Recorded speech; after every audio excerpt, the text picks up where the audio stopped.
Immortality is the prize of madness, as I call it.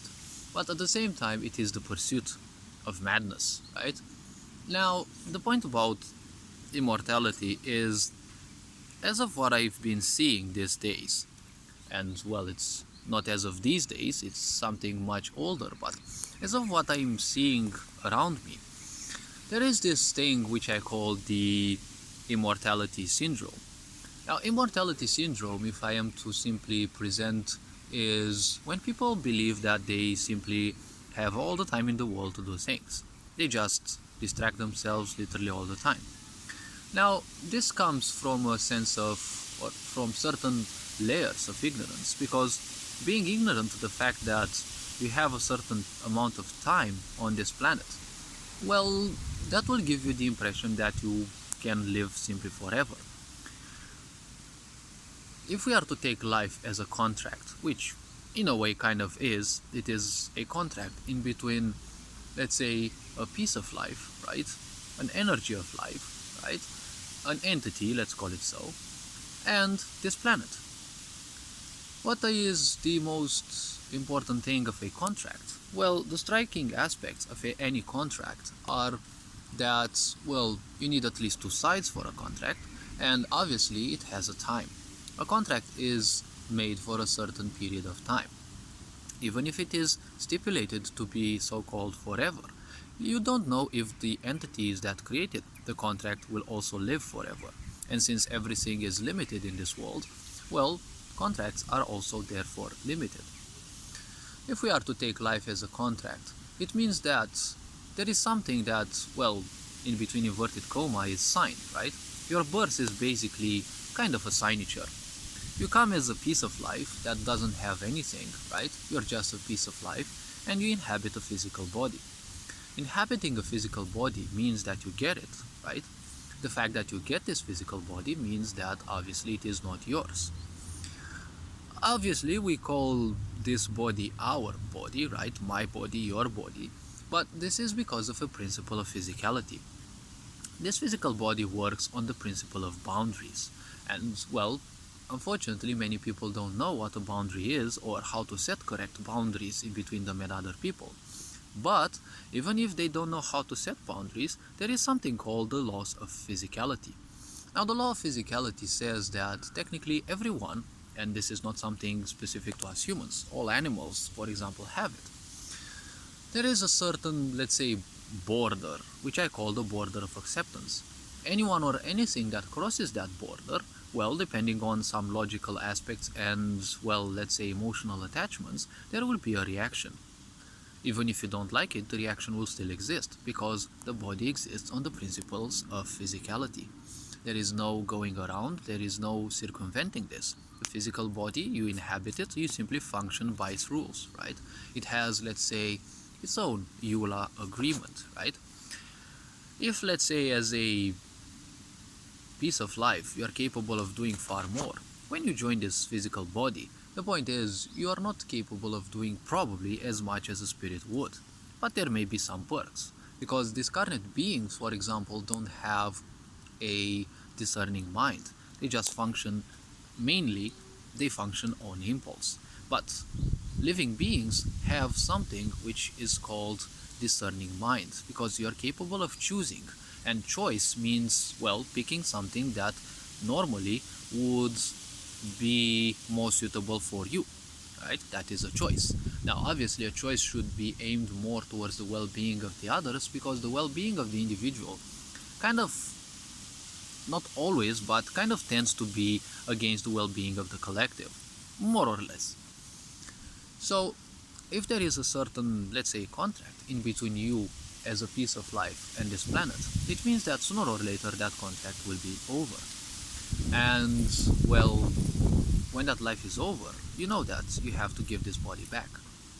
Now, this body is technically like any object that you simply get. You are free to simply do anything to it and with it.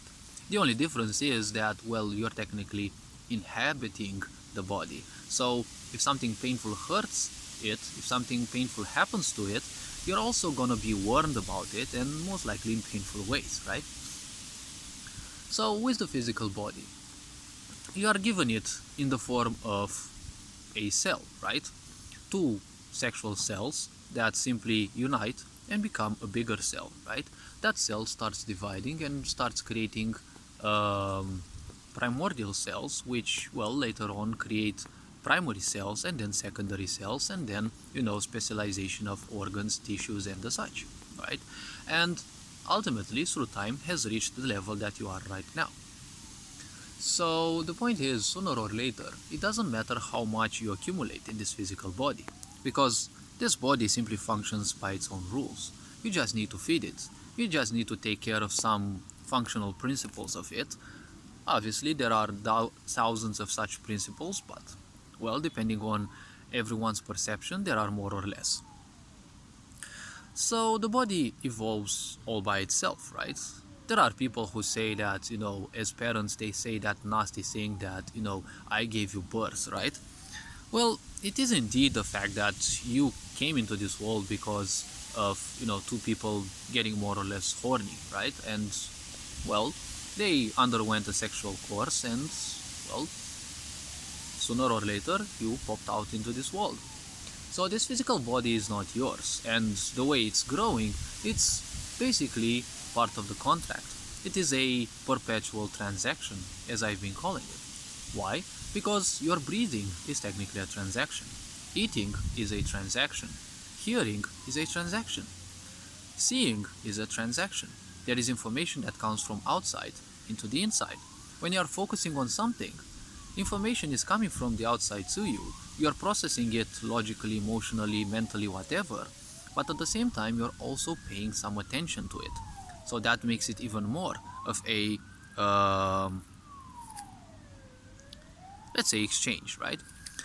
So in this world, everything is an exchange. So, people who dream about being independent, they're kind of wrong, because independence means being severed from everything. But ultimately, how can you be severed from everything if you are simply in a contract with life, so, well, and this planet?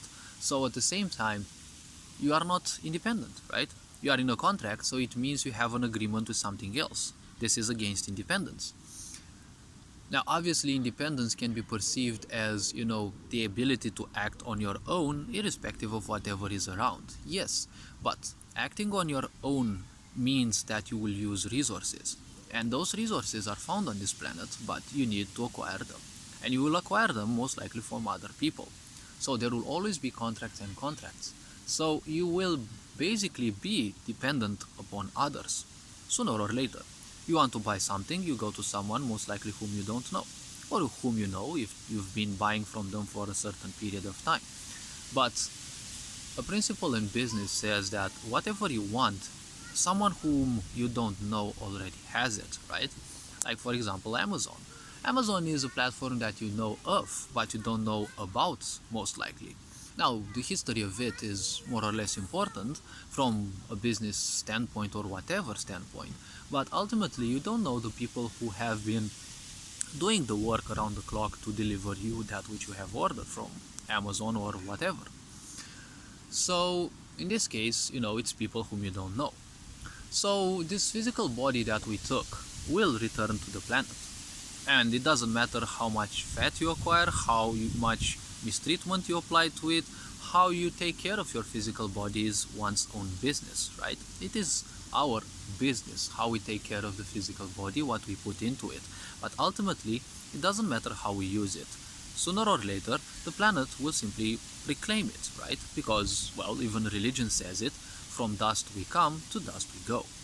Hopefully this video was introspective enough. You gotta appreciate it. Take care. Ferinjan Bor signing out.